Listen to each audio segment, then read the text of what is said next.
रुपाली रुपाली पाककलेमध्ये तुमचं खूप खूप खूप मनापासून स्वागत। आज आपण रक्षाबंधन स्पेशल एक वाटी काजूपासून मस्त एकदम मऊसूत अशी तोंडात टाकताच विरघळणारी मिठाई तयार करणार आहोत आणि करायला पण ही अगदी सोपी आहे। चला मग जास्तीचा वेळ न दवडता आपण आजच्या रेसिपीला सुरुवात करूया। काजूची बर्फी करण्यासाठी इथे आपल्याला लागणार आहे 1 वाटी काजू। तर इथे मी 1 वाटी काजू मिक्सरमध्ये फिरवून बारीक याची पावडर तयार करून घेणार आहे। तुम्ही तुकडा काजू जरी वापरलेत ना तरीही चालेल।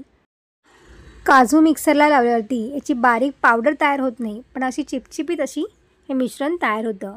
म्हणजे आपल्याला याच्यामध्ये कणसुद्धा ठेवायची नाहीत, एकदम बारीक याची पेस्ट तयार करायची आहे। आणि त्यानंतर आपल्याला एका बाउलमध्ये हे काढून घेऊया। त्यानंतर अर्धी वाटी दूध पावडर घालायची आहे। तर दूध पावडर तुम्ही इथे कोणत्याही ब्रँडची वापरू शकता। त्यानंतर अर्धी वाटी इथे पिठी साखर घेतलेली आहे। त्यानंतर आपल्याला अर्धा छोटा चमचा याच्यामध्ये वेलची पावडर घालायची आहे। अर्धी वाटी इथे आपल्याला दूध घालायचं आहे। तर दूध इथे गरम वापरायचं नाही आहे, गरम करून थंडकलेलं दूध इथे वापरायचं आहे। गरम दूध जर असेल ना तर हे खूप चिपचिपीत होईल हे मिश्रण सगळं। तर सुरुवातीला बघा आपण सगळं हे मिक्स करून घ्यायचं आहे। या मिश्रणाच्या गुठल्या राहिल्या नाही पाहिजेत, सगळं हे मिक्स करून अशा पद्धतीने घेतलेलं आहे। तुम्ही पाहू शकताय बघा अशा पद्धतीने सगळं मिक्स केलेलं आहे। आणि त्यानंतर आता आपल्याला हे पॅनमध्ये घालून छान लो फ्लेमवरती हे थोडं घट्ट करून घ्यायचं आहे। तर तुम्ही पाहू शकताय बघा अर्धी वाटीचं आपण हे दूध बरोबर एकदम परफेक्ट प्रमाण आहे। अशाच पद्धतीचे आपल्याला हे मिश्रण हवं आहे।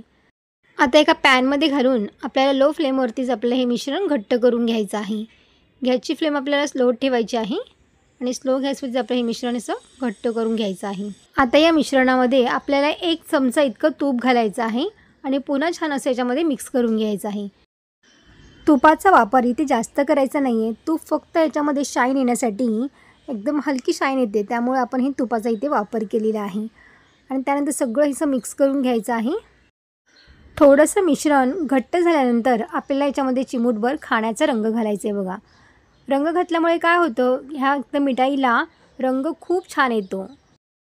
सगळं अशा पद्धतीने मिक्स करून घ्यायचे आहे आणि गॅसची फ्लेम आपण स्लो ठेवलेली आहे अजूनसुद्धा। आणि त्यानंतर सगळं मिश्रण आपल्याला पुन्हा असं घट्ट करून घ्यायचं आहे। तर इथे साधारण 5 मिनिटं झालेली आहेत आपली।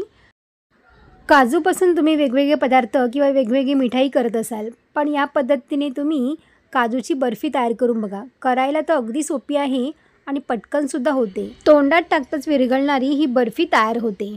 तर आता मिश्रण आपलं छान घट्ट झालेलं आहे। आता आपण याला काढून घेऊया। इथे मी एक ट्रे घेतलेला आहे, ट्रेमध्ये आपण बटर पेपर लावलेला आहे आणि त्यामध्ये हे मिश्रण असं घालून घ्यायचं आहे।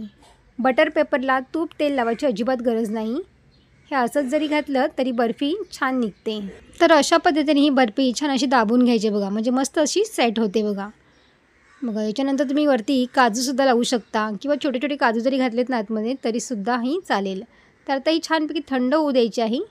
तर आता ही आपण बऱ्यापैकी थंड झालेली आहे। आता आपण याला काढून घेऊया। 2 ते 3 तासानंतरच आपण बर्फी कट करून घ्यायची आहे। तर आता सुरीच्या साहाय्याने ते मी कट करणार आहे। या मिश्रणापासून तुम्ही पेढा किंवा काजू कतलीचा सुद्धा आकार देऊ शकता। तर आता सुरीने इथे मी चौकोनी भाग करून घेणार आहे, कारण आपण इथे काजूची बर्फी तयार करणार आहोत। वरून तुम्ही चांदीचा वर किंवा काजूसुद्धा लावू शकता। तर अशा पद्धतीने ही आपली बर्फी तयार झालेली आहे। ही छान थंड झाल्यावरती मस्त अशी सेट होईल बघा। खाण्यासाठी काजूची बर्फी इथे तयार झालेली आहे। वरून मी छान असे डेकोरेट केलेले काजू लावलेत बघा, त्यामुळे दिसायलासुद्धा ही मिठाई खूप छान दिसते। तुमच्याकडे चांदीचा वर्क जर असेल तर तुम्ही तो लावलात तरीही चालेल। तुम्हाला ही रेसिपी कशी वाटली मला कमेंट्स करून सांगायला विसरू नका। व्हिडिओ आवडला असेल तर लाईक शेअर आणि सबस्क्राईब करा। बाजूची बेल आयकॉन पण जरूर प्रेस करा, जेणेकरून जेव्हा पण मी नवीन व्हिडिओ अपलोड करेन त्याची सर्वात आधी नोटिफिकेशन तुम्हाला पाहायला मिळेल। पुन्हा भेटू अशाच एका नवीन रेसिपीमध्ये। तोपर्यंत मस्त खा आणि स्वस्त रहा।